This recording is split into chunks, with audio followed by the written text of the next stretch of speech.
Hello, I'm Coach Darren Slack with this week's Ask NFA. We want to thank everyone for the great questions you've sent in and to please keep doing it so we can keep serving this way. Today's question comes from a parent who shared a very honest challenge. What I'd like to do now is read the challenge and then I'll read the question.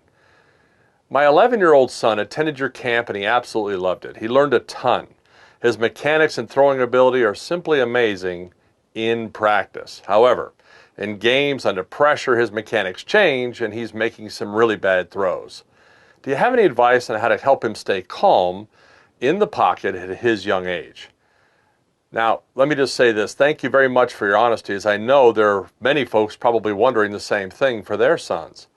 Now, first, you mentioned mechanics, but I believe the heart of your question is spot on.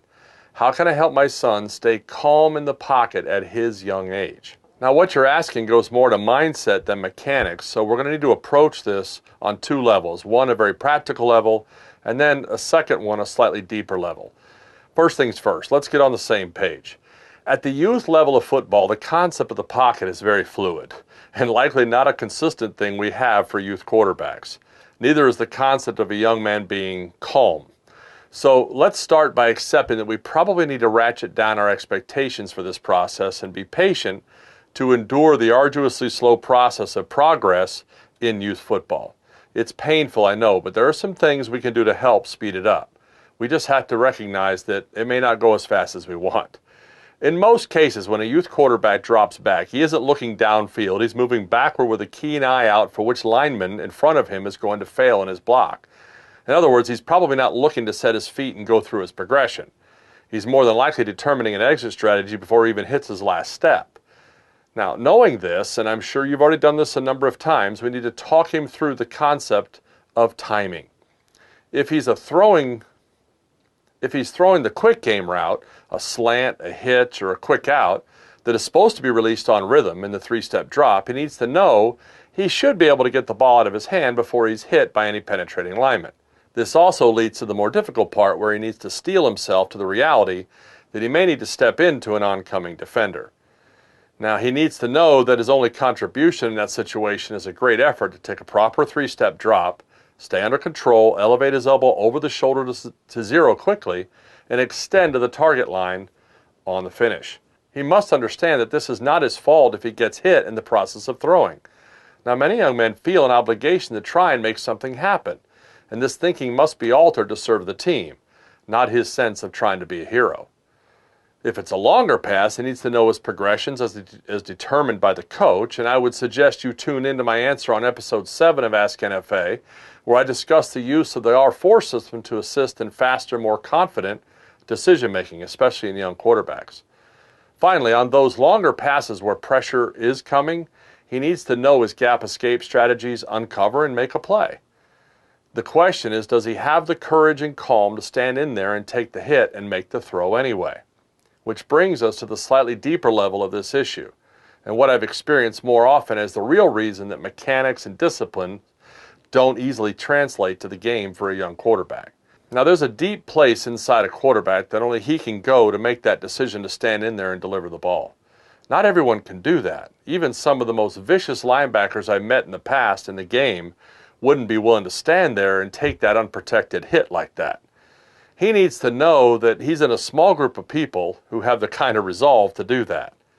And the issue is confidence. It's always going to be about confidence for a quarterback.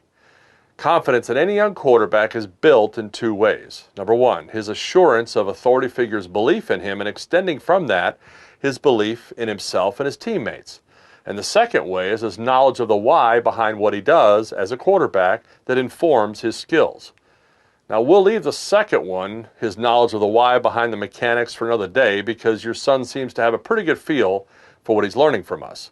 We just have to get it going on game day, which brings us to the first reason, or the way we build confidence, through the input and assurance of authority figures into the belief system of the athlete. He needs to know that it matters that he be confident, courageous, and calm in the pocket. That confidence can be influenced greatly by knowing his internal why as a man, his sense of directed purpose and passion.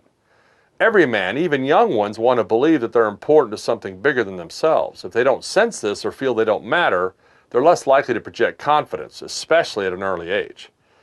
This sense of purposeful confidence is first affirmed by the love of parents and what they say about the youngster.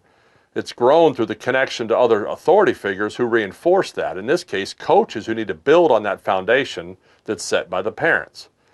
Now, this is not an automatic process. Every player is unique in what motivates them. Often, coaches who don't understand this fully make the mistake of treating every player the same, assuming they're doing right and fair by all the kids. Or they make the mistake of so coddling the kids that they encourage self-preservation in the athlete. Listen, there's an important balance to be struck here, and it requires coaches and fathers alike to be involved in studying the athletes they serve. The other very difficult scenario that occurs is that when a coach encounters a calm, confident player, he may make the mistake of seeing them as cocky and needing to be taken down a notch, which isn't helpful either.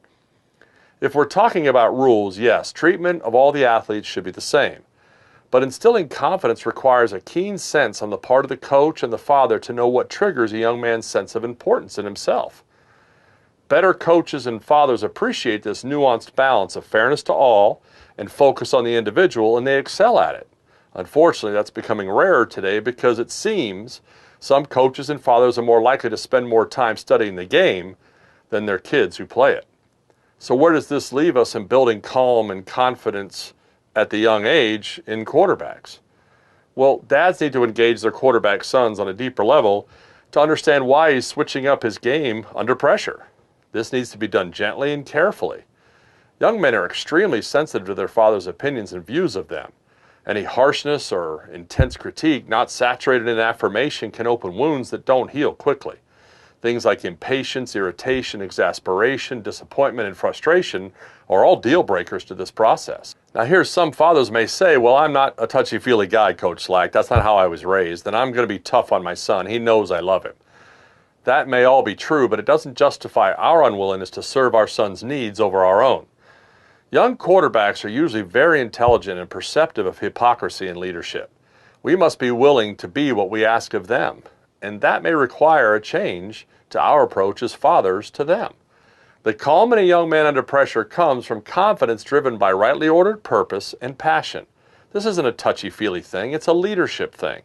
Great leaders in any role, be it a father, coach, or in business, must discern what drives the heartbeat of those they serve and meet them at the point of their highest need in the moment of their highest need. In my experience in building confidence and calm in young quarterbacks, the process requires 3 non-negotiables to get it started. Here's the first one: a meaningful conversation. It may mean asking questions about the struggles they have and listening to them work it out verbally. It could be just as simple as telling them it wasn't their fault. It could mean having to work through some really crazy ideas they got in their head at some point from what you may have said but didn't mean and how it sounded to them. This involves probing questions shared in a non-threatening, interested tone.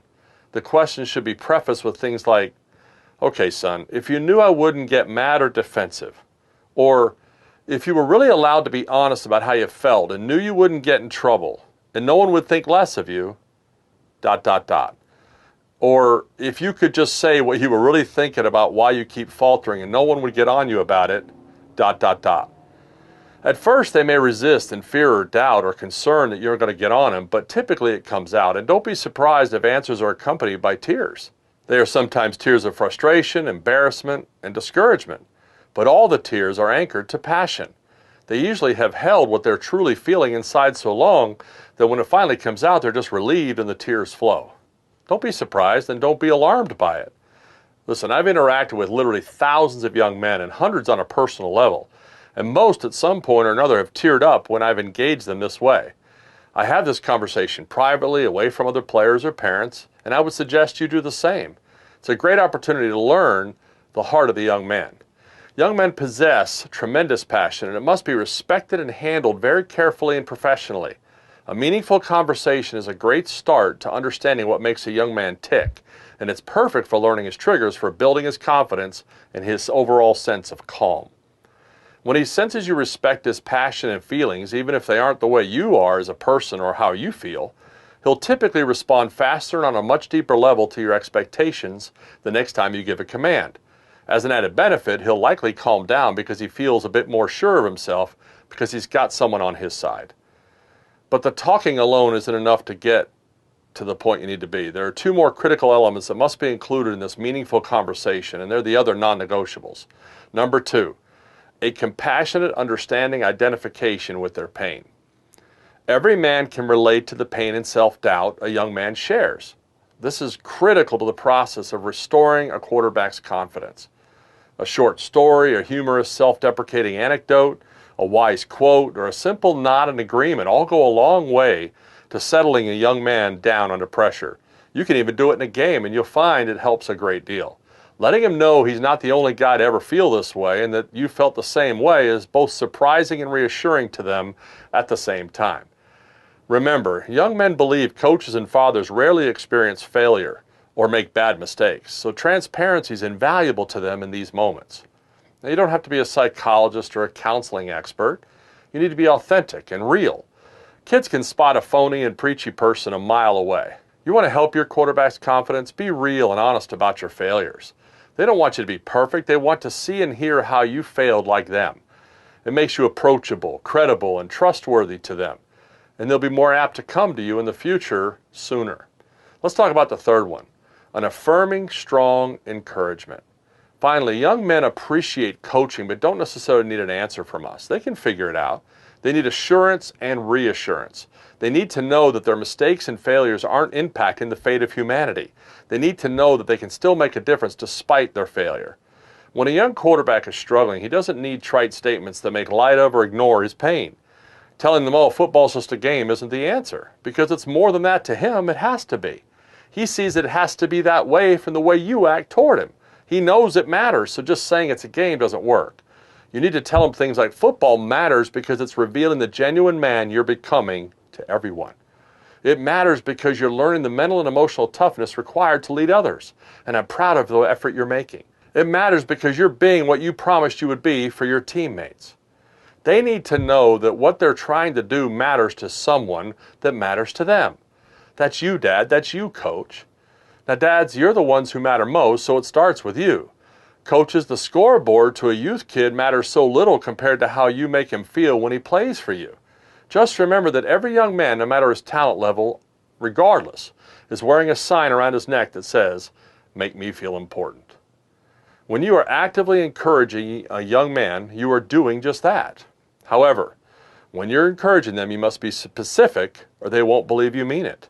You must be intentional, which means you must regularly remind them of your encouragement or they'll forget that you say it. And you must be timely in your encouragement. You see, delayed encouragement is neither credible nor appreciated. It's just a missed opportunity in the mind of the young man. Coaches and fathers must be more actively aware of these principles on a youth field more than their playbook. If they're not going to experience the success they want. Yes, we can get the mechanics better and they'll improve over time.